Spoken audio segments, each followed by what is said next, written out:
मूक माटी का स्वाध्याय हम सभी कर रहे हैं। आचार्य विद्यासागर जी द्वारा विरचित। मंगलम भगवान वीरो मंगलम गौतमो गणी मंगलम कुंद कुंदाद्यो जैन धर्मोस्तु मंगलम। नमो अरिहंताणम नमो सिद्धाणम नमो आयर्याणम नमो उवज्जायाणम नमो लोए सवसाहुणम। पंच परमेष्ठी भगवान की जय। अगले 45 मिनट के लिए सभी प्रकार के पापों का त्याग करके सभी नववर्ण मुखर मंत्र पढ़ लें।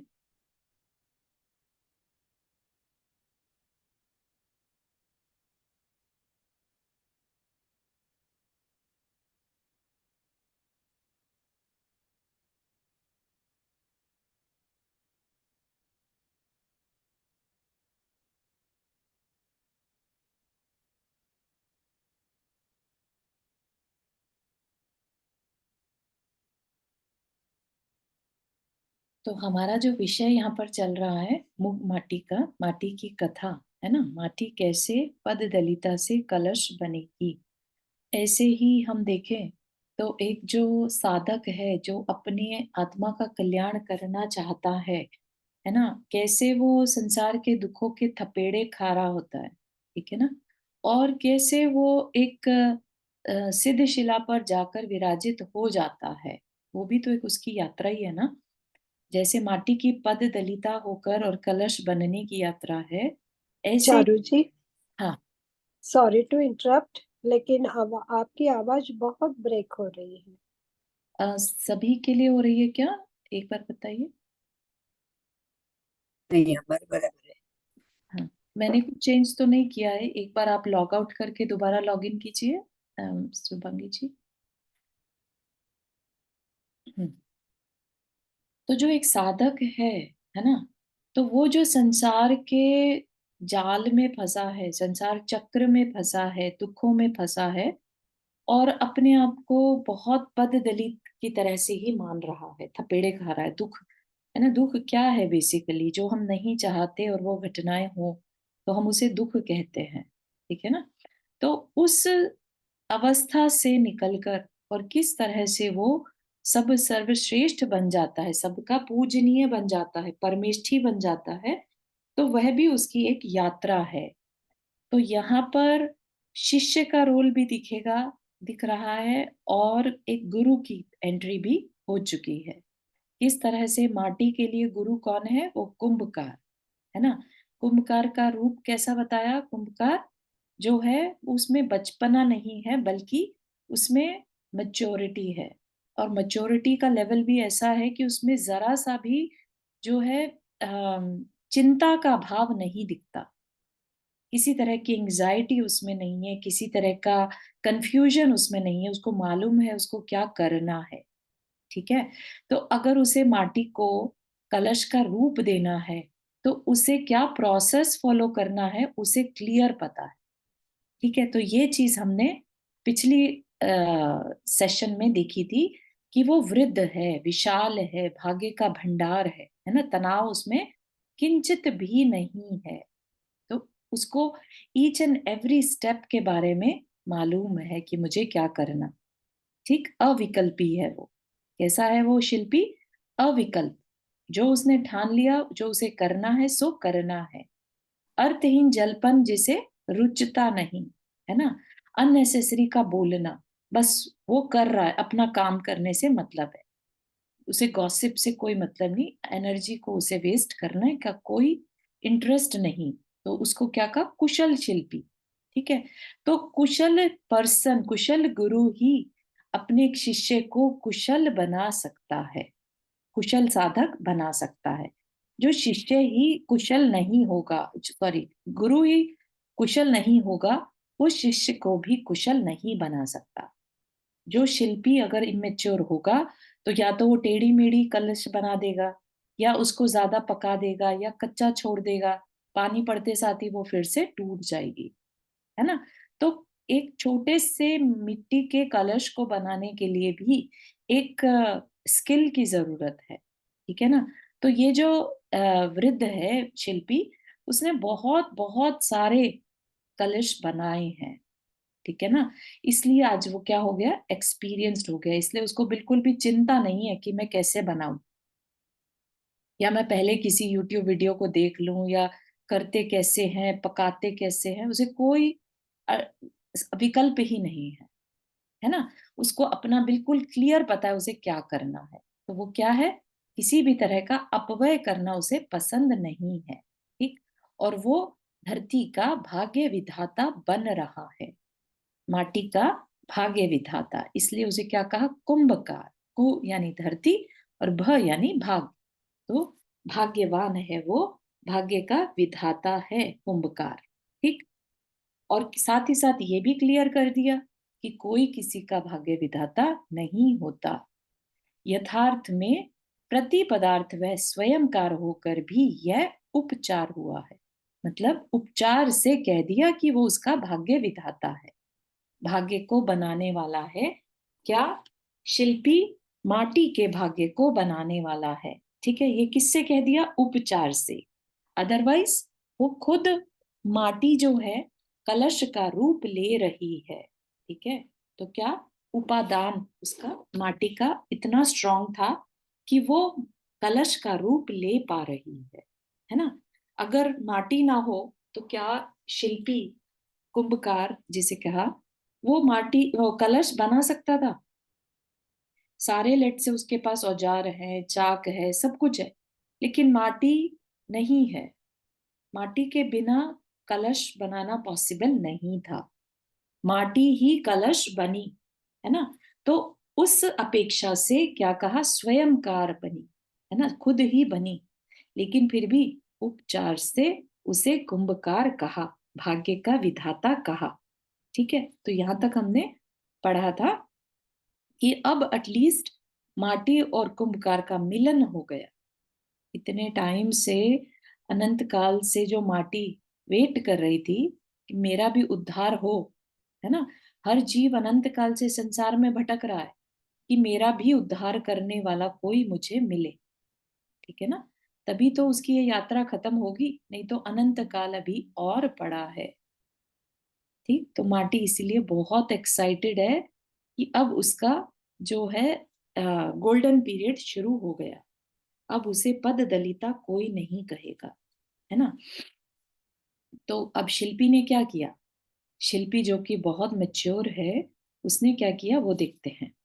हाँ, अब शिल्पी ने कार्य की शुरुआत में ओंकार को नमन किया, और उसने पहले से ही अहंकार का वमन किया है। कर्तव्य बुद्धि से मुड़ गया है वह, और कर्तव्य बुद्धि से जुड़ गया है वह। हाँ हाँ, यह मुड़न जुड़न की क्रिया, हे आर्य, कार्य की निष्पत्ति तक अनिवार्य होती है। ठीक है, तो हर एक पैराग्राफ में अपने सीखने के लिए बहुत कुछ मिल रहा है, बहुत बहुत कुछ, है ना। क्या कहा, अब शिल्पी ने कार्य की शुरुआत में, उस शिल्पी ने क्या किया कि मैं कुछ करने वाला नहीं हूं, उसने क्या किया, नमस्कार किया ओंकार को। ओंकार क्या है, सर्वशक्तिमान सत्ता। ठीक, ओंकार को नमस्कार किया यानी सरेंडर कर दिया। ठीक, कि भाई मैं करने वाला कुछ नहीं हूं, मैं तो सिर्फ निमित्त मात्र हूं। ठीक, कर्तव्य बुद्धि से, कर्तृत्व बुद्धि से मुड़ गया। कर्तृत्व बुद्धि मतलब मैं करने वाला। जैसे हम लोग मोस्टली, हम गृहस्थ क्या करते हैं, हम अपनी गृहस्थी के कर्तृत्व बन जाते हैं, करने वाले बन जाते हैं। ठीक है, और हमें लगता है कि अब इसका हर एक डिसीजन हमारे हिसाब से होना चाहिए, और यही सबसे बड़ी हमारी भूल बन जाती है। और वहां तक भी ठीक है कि चलो, जब तक कुछ साल हमने कर्तृत्व बुद्धि से कार्य किया, लेकिन उसके बाद जब हम अपनी जिम्मेदारियों से मुक्त हो जाएं, तब एटलीस्ट हम अपनी कर्तव्य बुद्धि से जुड़ जाए। क्या है कर्तव्य बुद्धि, कि मेरा काम था करना, मैंने मैंने गृहस्थी का डिसीजन लिया था, वो मेरी जिम्मेदारी थी, वो मेरा कर्तव्य था। ठीक है, मेरा कर्तृत्व भाव नहीं रहे, ऐसा हमारे अंदर भी आना चाहिए। तो वो शिल्पी ने क्या किया, सबसे पहले नमन किया। ठीक है ना, जितने बड़े आचार्य होते हैं, कोई भी शास्त्र लिखते हैं, सबसे पहले तीर्थंकर को, सिद्धों को नमस्कार करते हैं। वो क्या प्रोसेस है? वो अहंकार का वमन करते हैं, अहंकार को छोड़ देते हैं। क्योंकि अच्छा कुछ बन गया तो अहंकार आ जाएगा कि मैंने बनाया, मैं कितना बढ़िया शिल्पी हूँ, मैं कितना बढ़िया राइटर हूँ, मैं कितना समझदार हूँ। और ये जैसी आएगा तो हमारी कषाएं हमें नीचे पुल कर लेंगी। ठीक है ना? तो यहाँ पर शिल्पी जो है एक बहुत बड़ा साधक के रूप में है, बहुत कुशल गुरु जिसे कहते हैं, उसे पता है क्या करना है। तो जो बड़े बड़े आचार्य है, इवन आचार्य विद्यासागर महाराज जी, वो जब किसी शिष्य को दीक्षा देते हैं, ठीक है, भले ही वो दीक्षा देते हैं, लेकिन उनके अंदर ये कभी भी अहंकार नहीं आता कि मैंने इसे दीक्षा दी, इसके लिए मैं दीक्षा में निमित्त बना, बस इतना उनका मात्र विचार रहता है। मैंने क्या किया इनके लिए, ये खुद इनका उपादान था। उपादान मतलब वो पर्सन खुद। ठीक है? तो वो सारा क्रेडिट किसको देते हैं? उपादान को। वो अपने आप को सिर्फ एक निमित्त मानते हैं। यही उनका सबसे बड़ा बड़प्पन है। अपने अंदर कर्तृत्व बुद्धि की मेरे शिष्य, मैंने इन्हें शिष्य बनाया, मैंने इन्हें दीक्षा देकर सही रास्ते पर लाया, इस तरह का भाव आने से अपना ही नुकसान पहले हो जाएगा। भले ही वो शिष्य कितना भी अच्छा निकल जाए, लेकिन गुरु का नुकसान हो जाएगा। ठीक है ना? तो यहाँ पर शिल्पी क्या कर रहा है? ओंकार को नमन करके और अहंकार का वमन कर रहा है, छोड़ रहा है, त्याग कर रहा है। ठीक, इसलिए कर रहा है ताकि वो कर्तव्य बुद्धि से अलग हो सके, छोड़ सके कर्तृत्व बुद्धि और कर्तव्य बुद्धि से जुड़ सके। ठीक है? मैं करने वाला ऐसा ना करके क्या कर रहा है? ये मेरा कर्तव्य है। ठीक है? तो ये जो मुड़न मतलब दूर होने और जुड़ने की क्रिया है, कब तक जरूरी है? जब तक कि कार्य की निष्पत्ति यानी कार्य का एग्जीक्यूशन ना हो जाए, जब तक कि वो कलश बन ना जाए। ठीक है? तब तक वो उससे बिल्कुल अपने आप को निष्क्रिय करके रखेगा। ठीक, अब आगे देखते हैं क्या कह रहे हैं। अरे अरे, यह क्या, कौन सा कर्तव्य है, किससे निर्दिष्ट है और किस मंतव्य से किया जा रहा है? सामने ही सामने माटी के माथे पर मार पड़ रही है, क्रूर कठोर कुदाली से खोदी जा रही है माटी, माटी की मृदुता में खोई जा रही है कुदाली। क्या माटी की दया ने कुदाली की अदया बुलाई है? क्या अदया और दया के बीच घनिष्ठ मित्रता है? यदि नहीं है तो माटी के मुख से रुदन की आवाज क्यों नहीं आई, और माटी के मुख पर रुदन की साज क्यों नहीं छाई? है ना? तो बहुत सारे क्वेश्चन आ गए किसके अंदर, यहाँ पर, कि आ, माटी के साथ जो हो रहा है अब उस पर नजर जा रही है। ठीक है? क्या कह रहे हैं? कौन सा कर्तव्य है ये?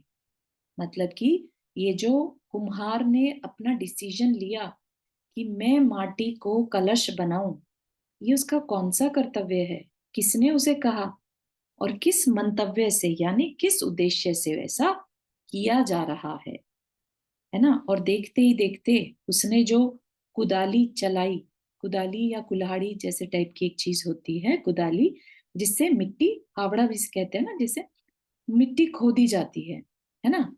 तो माथे पर माटी के माथे पर वो कुदाली जाकर लगी, क्रूर कठोर कुदाली से माटी को खोदा जा रहा है, उसके माथे पर चोट पहुंचाई जा रही है। और माटी कैसी है? मृदुता के साथ उस कुदाली को सहन कर रही। ठीक, तो यहाँ पर बहुत ही मार्मिक कथन है कि क्या माटी की दया ने कुदाली की अदया बुलाई है? तो माटी तो दयावान है, कुछ नहीं कह रही है ना? और कुदाली क्या कर रही है? उस पे क्रूर प्रहार कर रही है। तो ये चल क्या रहा है?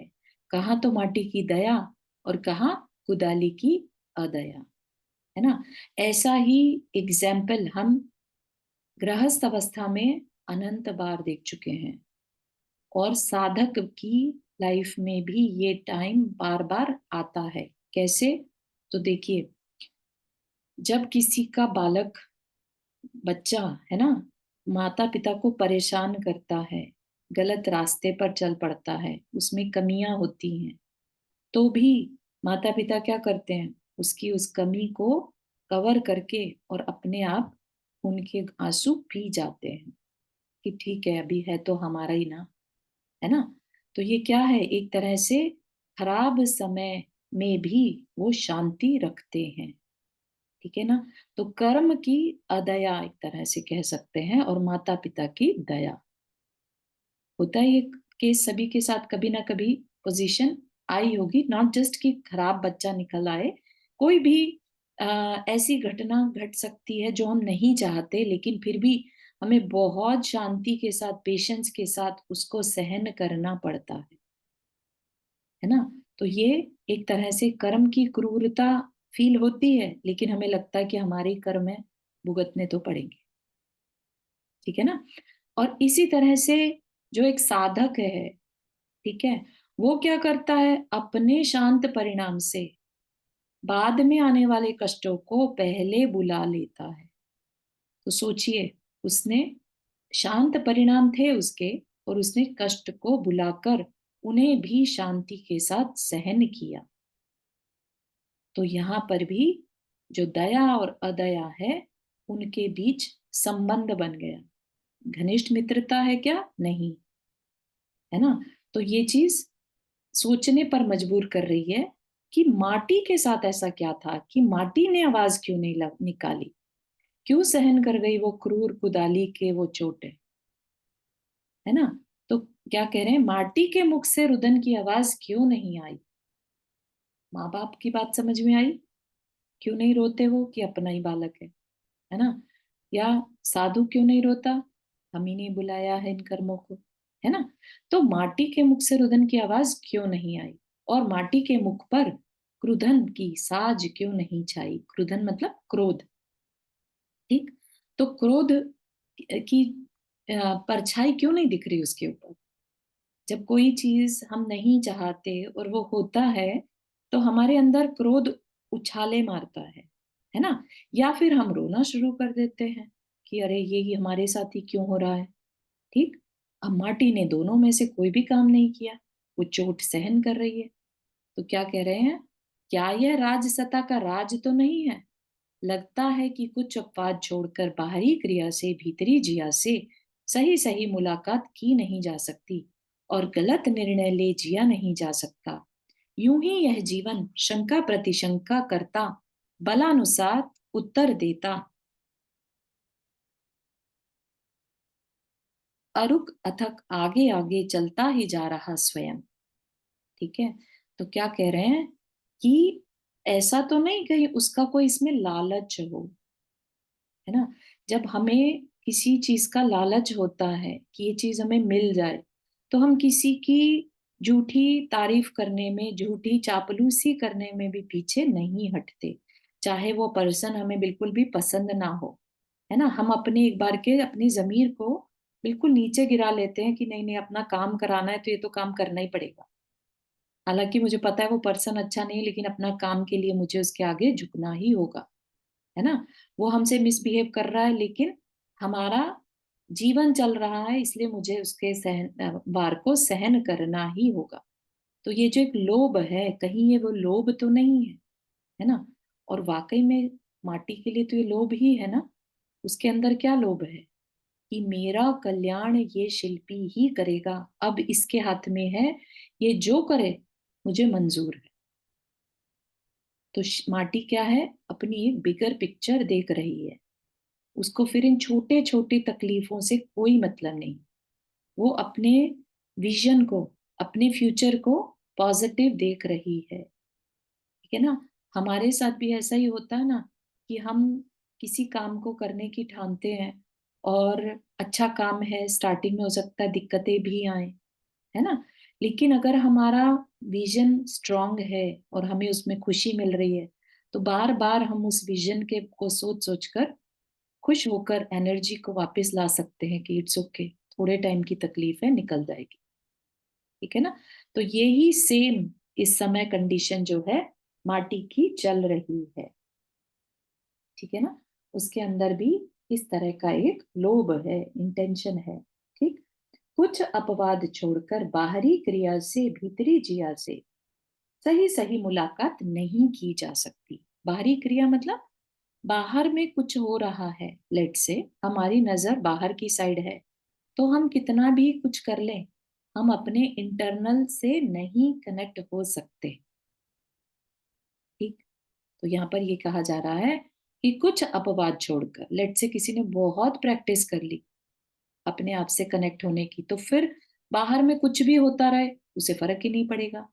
लेकिन अभी क्या है, हमारे साथ क्या होता है, बाहर की सरकमस्टेंस जरा सी चेंज हुई नहीं कि हम अपने अंदर से डिस्कनेक्ट हो जाते हैं। हम भूल जाते हैं हम कौन है, हमारा गोल क्या है ना। यहाँ पर माटी जो है कॉन्स्टेंटली कनेक्टेड है अपने कल्याण से, कि मुझे पद दलिता से कलश बनना है तो ये मार तो सहनी होगी। ठीक है। तो क्या कह रहे हैं, बाहरी क्रिया से भीतरी जिया से, जिया मतलब सेंटर अपना हार्ट ना, इंटरनल हार्ट से सही सही मुलाकात नहीं की जा सकती। तो सही अंदर से जुड़ना है तो बाहर से नजर को हटाना होगा, और गलत निर्णय ले जिया नहीं जा सकता। जिया मतलब लिविंग।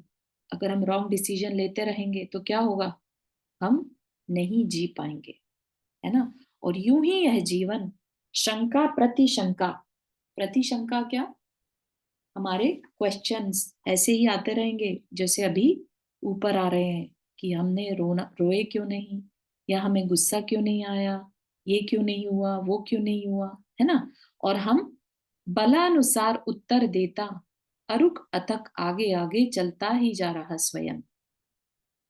मतलब क्या, कि जो यह जीवन है, अगर इसी तरह से हम शंका प्रतिशंका मतलब उसमें हम डाउट करें और उसका रिस्पॉन्स ढूंढें कि क्यों ऐसा हो रहा है ना। और ऐसा करते करते बल अनुसार हमारे अंदर जितनी भी शक्ति होगी, एनर्जी होगी, उससे हमारा ये जीवन जो है अरुक अथक, अरुक मतलब बिना रुके, अथक मतलब बिना थके, आगे आगे चलता ही जा रहा स्वयं। ठीक है ना। तो माटी का जो जीवन है वो भी चलता चला जा रहा है इसी तरह से। ठीक। इधर भोली माटी कुछ ना बोली और बोरी में भरी जा रही है। ठीक।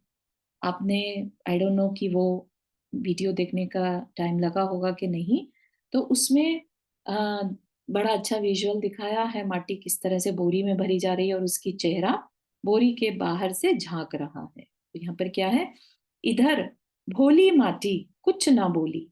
ठीक है ना, खुदाली की मार को भी सहन करके कुछ नहीं बोली, और बोरी में भरी जा रही है, बोरी के दोनों छोर बंद हैं।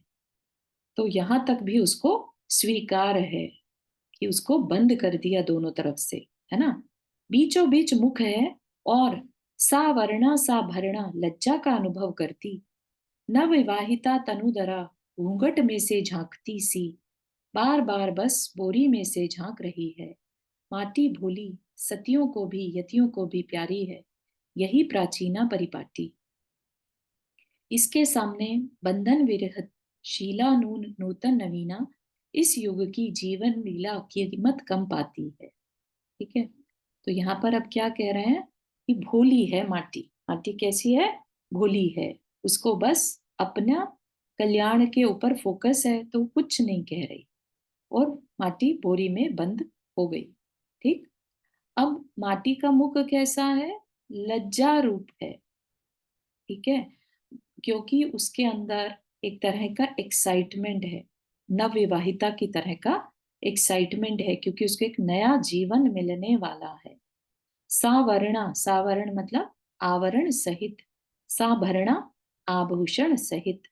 तो नवविवाहिता जैसी, जैसे उसके चेहरे पर घूंघट रहता है, लज्जा रहती है, और तनुधरा रहता है, पतली कमर वाली। ठीक।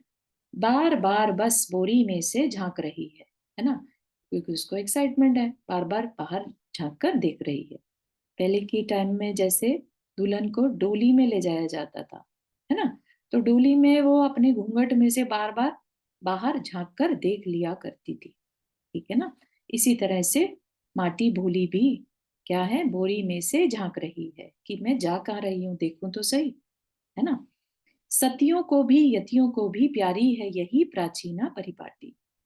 क्या मतलब, ये जो लज्जा की परिपाटी है, अपने आप को सावरण रखने की परिपाटी है, ये प्राचीन परिपाटी ही यतियों को भी प्यारी है।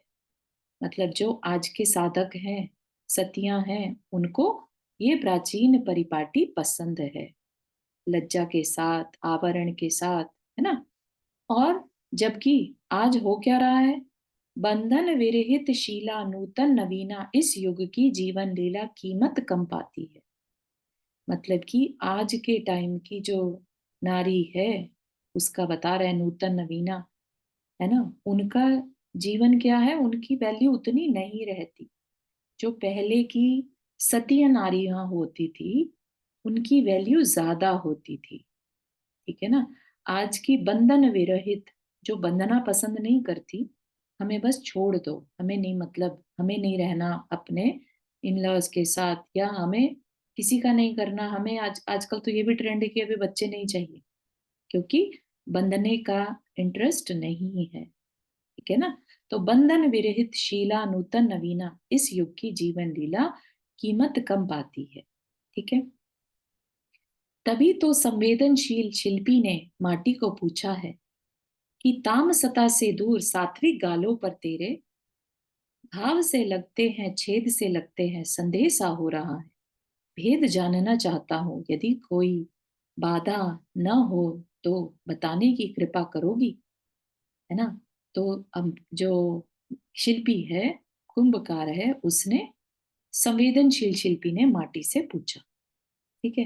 तो ये, क्योंकि ये कवि की कल्पना है, माटी से बात कर रहा है वो शिल्पी।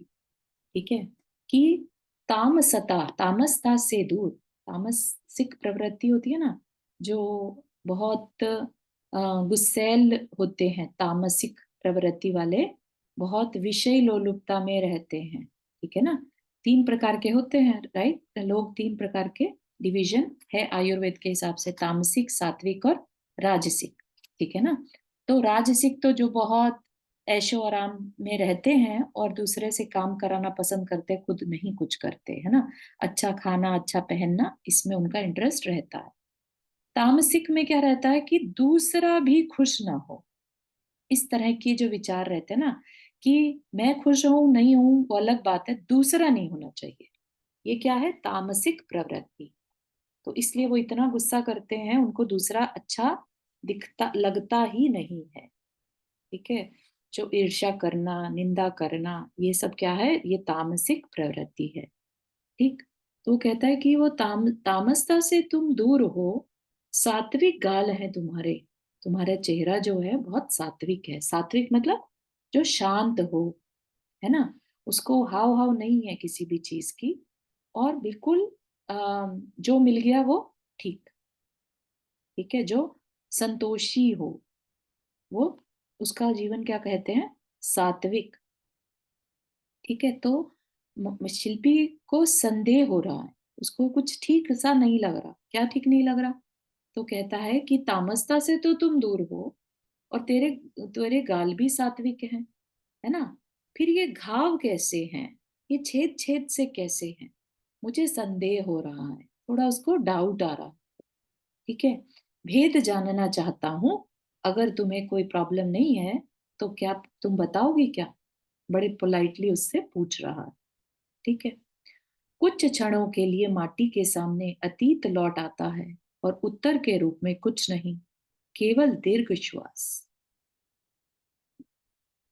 अब क्या हुआ, अगर कोई अचानक से तुमसे पूछे कि लेट से आप बहुत दिनों से बहुत दुखी हैं, है ना, आपके चेहरे पर कोई रौनक भी नहीं है, और कोई पूछ ले कि क्या हुआ, तुम्हारे चेहरे पर कोई रौनक नहीं है, कुछ तो गड़बड़ चल रही है तुम्हारी, है ना।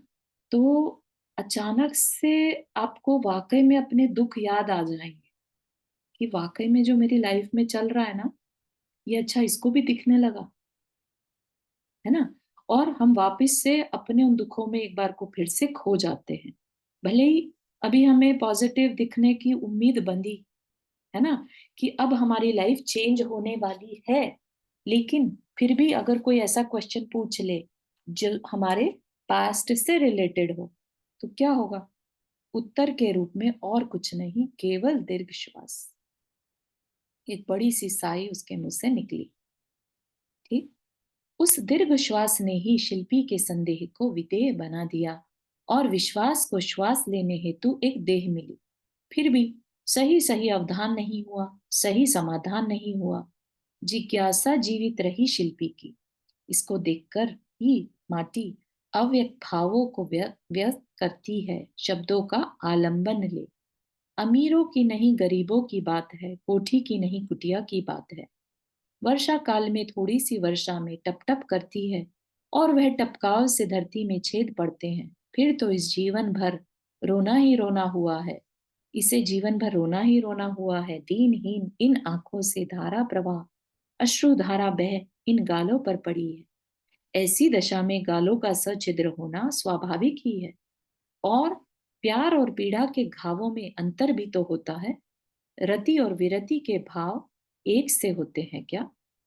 माटी का इतिहास माटी के मुख से सुन शिल्पी सहज कह उठा कि वास्तविक जीवन यही है, सात्विक जीवन यही है, धन्य। और यह भी एक अकाट्य नियम है। ठीक। तो क्या हुआ? शिल्पी को थोड़ा सा डिस्टरबेंस लगा माटी को देखकर कि कुछ तो गड़बड़ है। पूछा उससे, है ना, अपना संदेह मिटाने के लिए कि क्या चल क्या रहा है। तो माटी को सब पुराना याद आ गया। उससे उसको एक बड़ी गहरी सांस ली। जैसे ही उसने वो सांस ली तो समझ में आ गया शिल्पी को थोड़ा सा कि गलत तो नहीं है ये, उतनी ही लाजवंती है, उतनी ही प्योर है ना, जैसी दिख रही है सात्विक वैसी ही है ना। तो देखिए, यहाँ पर बहुत अम, किस अपेक्षा से बात कर रहे हैं, यहाँ पर क्यों हुआ होगा शिल्पी को संदेह? ठीक है। माटी को यहाँ पर एक स्त्री की अ, कल्पना दी गई है, ठीक है ना। ऐसी स्त्री जो लाजवंती दिख रही है, जो घूंघट में है, ठीक है, सावरणा साभरणा, राइट। और सात्विक भी है, गालों से वो सात्विक भी दिख रही है, तामसता उससे दूर है। फिर भी शिल्पी को संदेह हुआ, ठीक है। इसलिए जैसे कि वो कुछ और है लेकिन दिखा रही है, ठीक है। जैसे अ, जो सती है ना, जिसे शीलवती कहते हैं, वो क्या है? बेसिकली सौदार स्वदार संतोष जिसे कहते हैं ना, कि अपने स्पाउस के अलावा किसी और के साथ कोई संबंध नहीं, है ना। लेकिन अगर कोई शीलवती ना हो, ठीक है ना, भले ही वो प्रिटेंड करे कि वो शील है, शीलवती है, लेकिन उसका संबंध किसी और के साथ हो, है ना, तो प्रिटेंड कर सकती है। तो वो पूछना चाह रहा है उससे कि ये जो तुम्हारे घाव हैं, जो तुम्हारे चेहरे पर या तुम्हारे शरीर पे घाव हैं, ये क्या है, कैसे घाव है ये? ठीक है। तो उसको ये संदेह हो रहा है कि कहीं इसका कोई संबंध तो नहीं था किसी के साथ, जिसकी वजह से उसके ये घाव हो गए। ठीक है।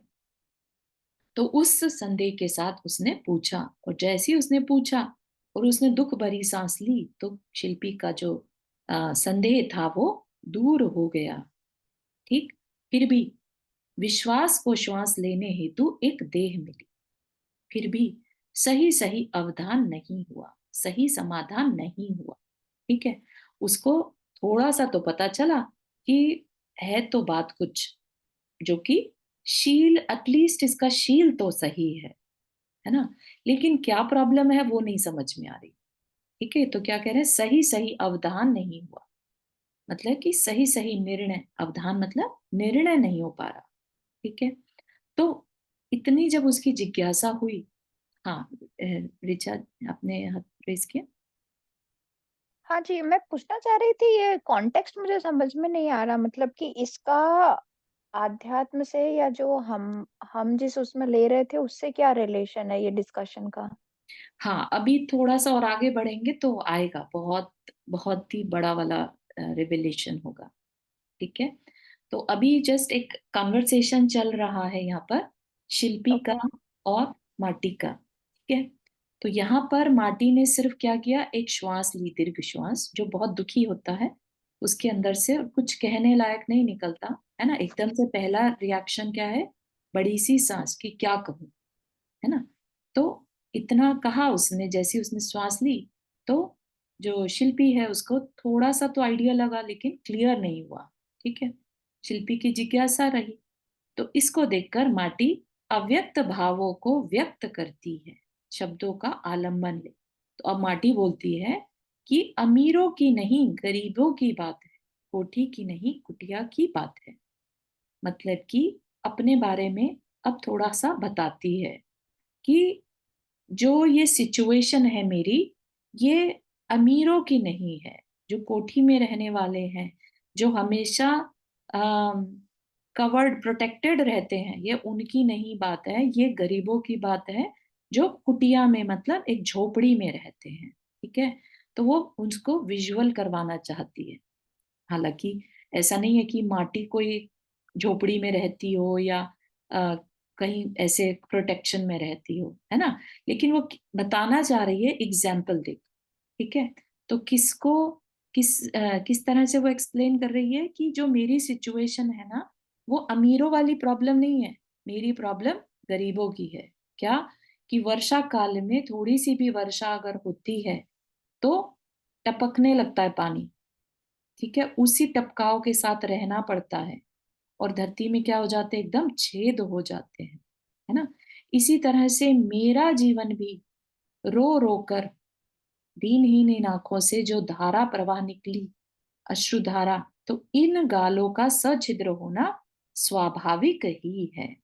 जो घाव मेरे गालों पर हैं वो उस रोने के आंसू के पानी के टपकने के छेद हैं।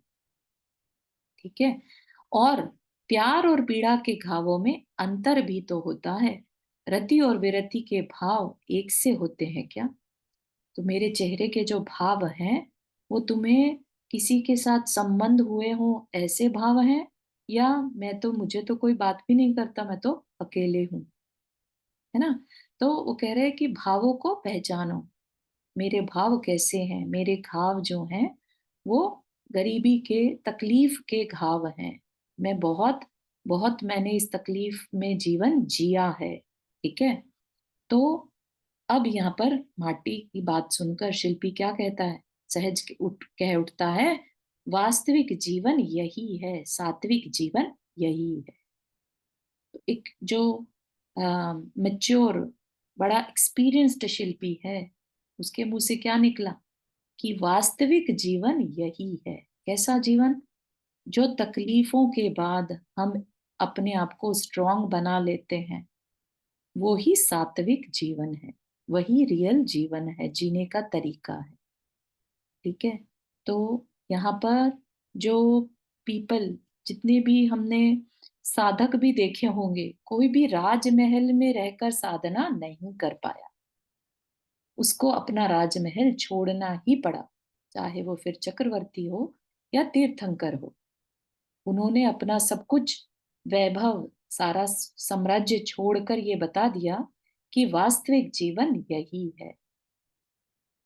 हम लग्जरी के साथ अटैच्ड ना हो। हम जितना थपेड़े खाकर बड़े समझदार बनते हैं, उससे बेटर हम अपनी साधना और कुछ नहीं कर सकते, है ना। इसीलिए साधु के जीवन में भी 22 परिचय बताए हैं जो उन्हें सहने पड़ते हैं। नहीं तो चाहते तो साधुओं के लिए भी एक कंडीशन बना देते कि उनको एक जगह पर, ये जगह बना दी उनके लिए और अब इसमें ही रहना है, लोग आकर उनको खाना दे देंगे, उनके लिए एसी लगे हैं, सब कुछ लगे हैं, और यहाँ पर उन्हें साधना करनी है। लेकिन ऐसा नहीं है। जीवन, जो लाइफ, रियल लाइफ उन्हें बितानी है, वो कष्टों से होकर ही गुजरेगी। और एक बार पहले भी बताई थी ये बात कि दुखमय जीवन के बाद, संघर्षमय जीवन के बाद सुख की अनुभूति होती ही है। और ये क्या है? अकाट्य नियम है। एग्जैक्टली यही बात पहले भी बताई है। तो हम तकलीफों से घबराएं नहीं। ठीक है ना, ये बहुत इंपॉर्टेंट है अपने बिलीफ सिस्टम में बैठना कि तकलीफ में घबराना नहीं, दुख के बाद सुख आता ही है। अगर अति हो रही है दुख की तो समझिए कि अब उस दुख का अंत आने वाला है।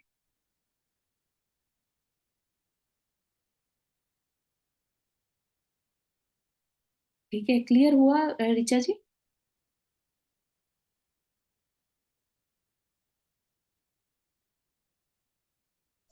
नहीं उतना समझ में नहीं आया, मतलब फिर से थोड़ा सा एक्चुअली ये समझाएंगे आप? सारे ना भाव का खेल है, वो अपन आप अपने से लिंक करेंगे ना, तो मतलब कैसे कैसे भाव बदलते हैं, हम्म, वो चीज इसमें मतलब मिट्टी के जरिए और शिल्पी के जरिए जो है ना, ये क्वेश्चन आंसर जो हो रहे हैं उसको थोड़ा लिंक करेंगे। ये चारू जी जब आपको आगे एक्सप्लेन करेंगे ना, तो मेरे ख्याल में आपको क्लियर हो जाएगा।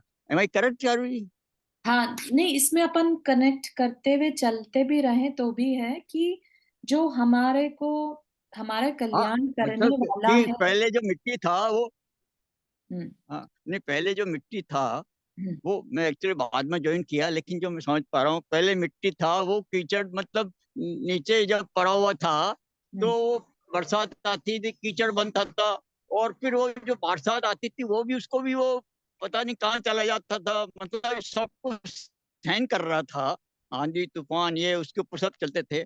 और अब जो शिल्पी ने जो उसको बना के कलश बना रहे हैं, और उसको जो उस कलश को जहाँ पे एक अच्छी शुद्ध जगह पे उसको रखेंगे, उसकी वैल्यू एक अलग किस तरह से बन जाती है। उस शिल्पी ने क्या बना दिया उसको, ये थोड़ा सा जो मैं समझ हाँ, पा रहा हूँ, आई वो डोंट नो। बिल्कुल ठीक है। लेकिन यहाँ पर साथ साथ हमें बहुत सारी चीजें जो है सामाजिक विषयों से रिलेटेड भी मिलेंगी। तो या यहाँ या पर क्या बताया है कि जो शीलवती नारी है ना, उसकी क्या पहचान है, कैसे पता चले कि वो शीलवती है कि नहीं, है ना। तो फिर जब शिल्पी को संदेह हुआ, उसने बात की, तो उसकी सिर्फ आह से ही उसको पता चल गया कि ये शीलवती है। फिर उसके बाद उसको फिर भी इतनी क्लैरिटी नहीं हुई थी, तो उसने पूछा, है ना।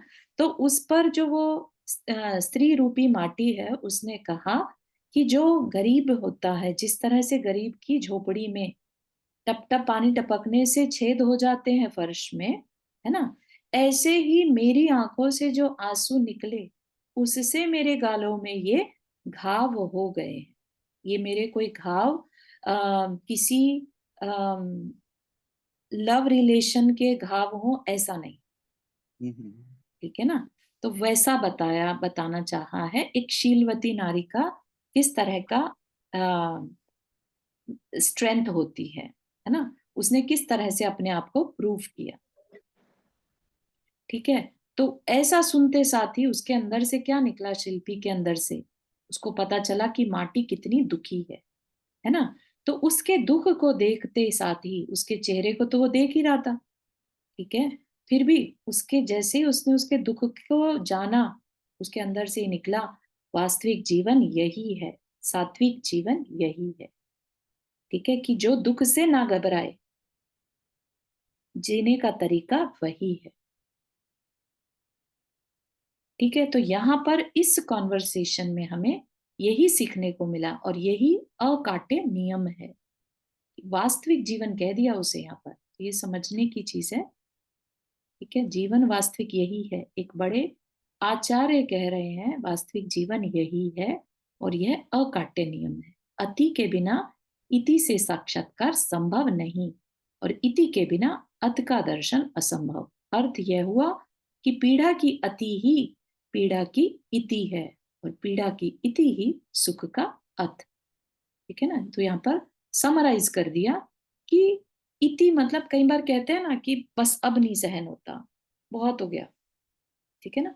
तो वो बहुत हो गया मतलब क्या, बहुत हो गया एक अकाट्य नियम है, कि जब हमें ये लगने लगे बहुत हो गया, अब नहीं सहन होता, इसका मतलब वो एंड आने वाला है। ठीक है। तो पीड़ा की अति इतनी लिमिट तक आ जाए कि अब नहीं सहन होता, तो मतलब क्या है, पीड़ा की इति है, इति मतलब एंड है। ठीक है। और जो पीड़ा का एंड ही क्या है, सुख का अथ, अथ मतलब स्टार्टिंग। ठीक है। तो सुख की स्टार्टिंग है। ठीक है।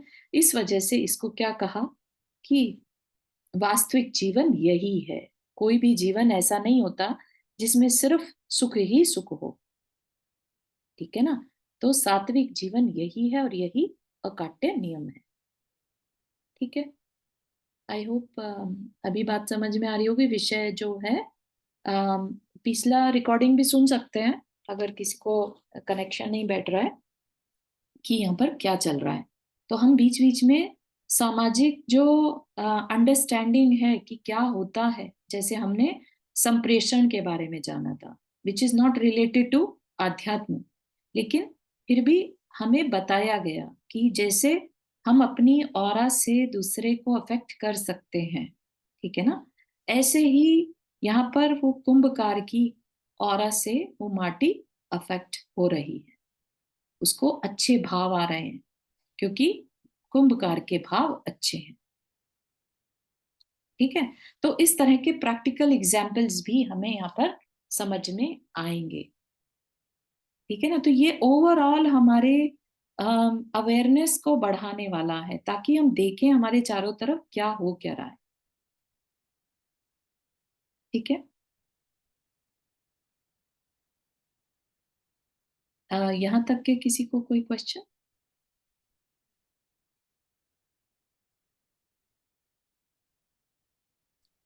आपने वो 3 बताया ना, सात्विक, मानसिक और तात्विक। हाँ जी, मानसिक का क्या होता है?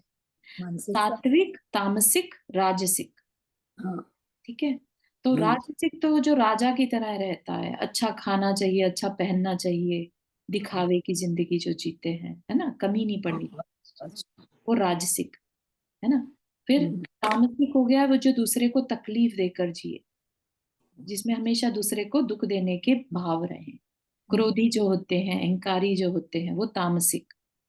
ठीक, और सात्विक हो गए जो अपने में रहते हैं, सिंपल लाइफ जीने वाले, कोई दिखावा नहीं है, कोई विषयों की तरफ लालच नहीं है, सिंपल संतोष के साथ जो जिए वो सात्विक। अच्छा। ठीक है ना। ठीक है, और किसी को कुछ शेयर करना है या कुछ तो कर सकते हैं अभी, otherwise will do end the class. Charu ji, रति और विरति क्या है वो एक बार बताओ। हाँ, रति और विरति, रति होता है हमारा राग, चिपटना जिसे कहते हैं ना, रति प्रेम भी कह सकते हैं, और विरति मतलब अलग होना, वैराग्य होना, दुख होना।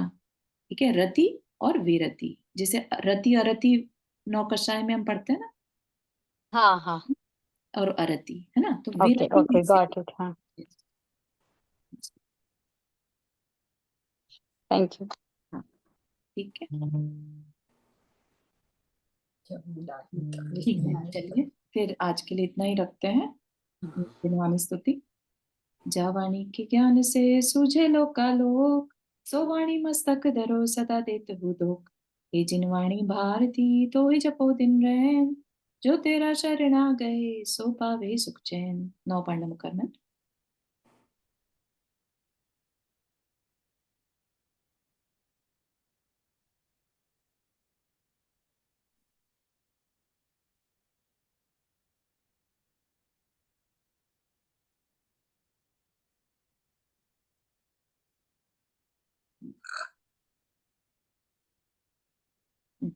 सभी को जय जिनेन्द्र। जय जिनेन्द्र। जय हिंद। जय जिनेन्द्र जय सभी को। जगन्नाथ सभी को। जय जय जिनेन्द्र सभी को।